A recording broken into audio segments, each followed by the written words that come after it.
In this video, we'll be going over how to use GradeLink's advanced scheduling tools.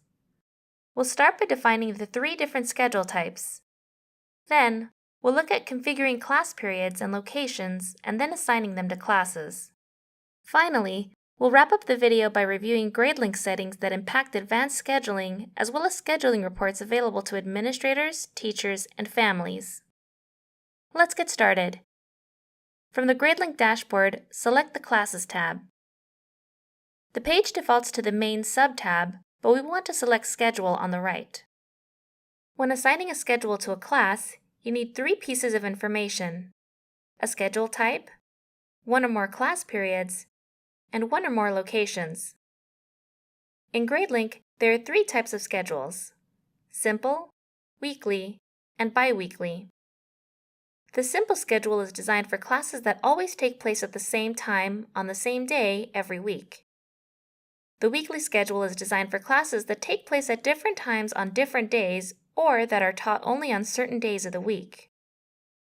The biweekly schedule is just like the weekly schedule, but lets classes alternate between 2 different schedules every other week. The advanced scheduling interface changes based on which type of schedule you select, so we'll start by looking at the default simple schedule. When the simple schedule is selected, 2 other fields will appear: period and location. Period refers to what time of day the class takes place, and location refers to where a class takes place. Below the location field is a button labeled Configure Periods. Selecting it will take you to the Configure Periods page, where you'll create the class periods that appear in the menu above. Let's go ahead and click on it. On the Configure Periods page, you should see a grid containing all of the class periods that have been configured for your school. Each class period has 4 components: a period symbol, a brief description, a start time, and an end time. Clicking and dragging the icon on the far left lets you rearrange the list of periods, and the X on the far right allows you to delete a period. At the bottom of the page, you'll see the Back button, which takes you back to the Classes page, and the Add New Period button, which is how you'll add new periods. Adding a new period is easy. Just enter the period and description, and then configure the start and end time using the hour and minute sliders. Don't forget to hit the Save button in the bottom right corner whenever you add a new period or make changes to an existing one. When you're done setting up your class periods, head back to the Classes page. To finish assigning a schedule, simply select the appropriate class period from the drop-down menu, optionally add a location, and hit Save. That wraps up the simple schedule type, so let's go ahead and take a look at the weekly schedule type. When selected, instead of a single period and location field, you'll now see one for every day of the week. You'll also see 2 chevrons to the right. These buttons let you copy the period and location from the first day of the week to every other day of the week. Below the period and location menus, you'll see a field called Class Color. In order to make it easier to distinguish classes on scheduling reports, the Class Color menu lets you assign unique colors to each class. You can select a specific color or just tell GradeLink to auto-select one for you. Next to Configure Periods at the bottom of the page, you'll now see a second button labeled Configure Locations. Just like the Configure Periods page we looked at before, Configure Locations is where you'll set up the different locations that appear in the drop-down menus above. To create a location, just add a brief name and description and hit the Save button in the bottom right. While the weekly interface will look a little different, it works exactly the same as before. Just select the appropriate class periods and locations from the drop-down menus, assign a class color, and hit Save. Finally, let's take a look at the last schedule type, biweekly. The biweekly interface looks just like the weekly interface, but this time there will be 2 sets of period and location menus, one labeled Week A and one labeled Week B. By default, biweekly classes alternate between these 2 schedules, starting with Week A. However, there's a checkbox at the top of the page labeled Start on Second Week that tells GradeLink to treat Week B as the starting week.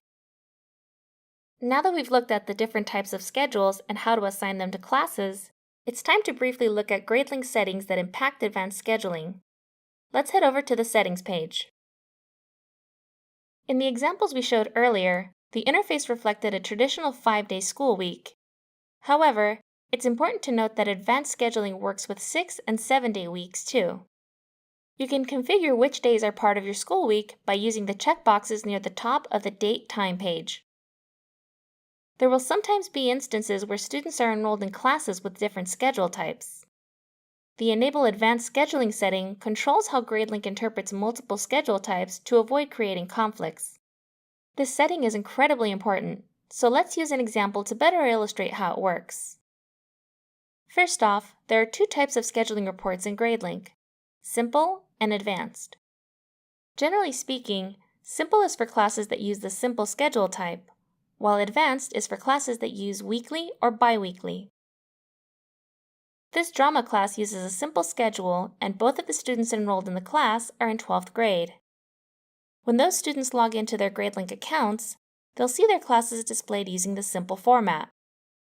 However, if we change the drama class from simple to weekly, then as long as advanced scheduling is active for their grade level, the students will see an advanced schedule instead. If enabled advanced scheduling is not active for their grade level, they'll still see a simple schedule even though the class they're enrolled in uses the weekly schedule type. Now that we've taken a look at the settings that impact advanced scheduling, let's briefly run through the various scheduling reports available in GradeLink. There are different reports available to administrators, teachers, and parents and students, so let's start by looking at reports available to administrators.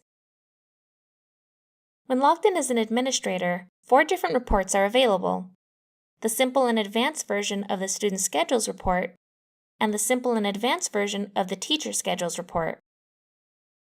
The Simple Student Schedule displays a student's classes in a simple list. Using the Select Student button and the grade level menu at the top of the page, you can narrow down your selection to only view specific segments of the student population.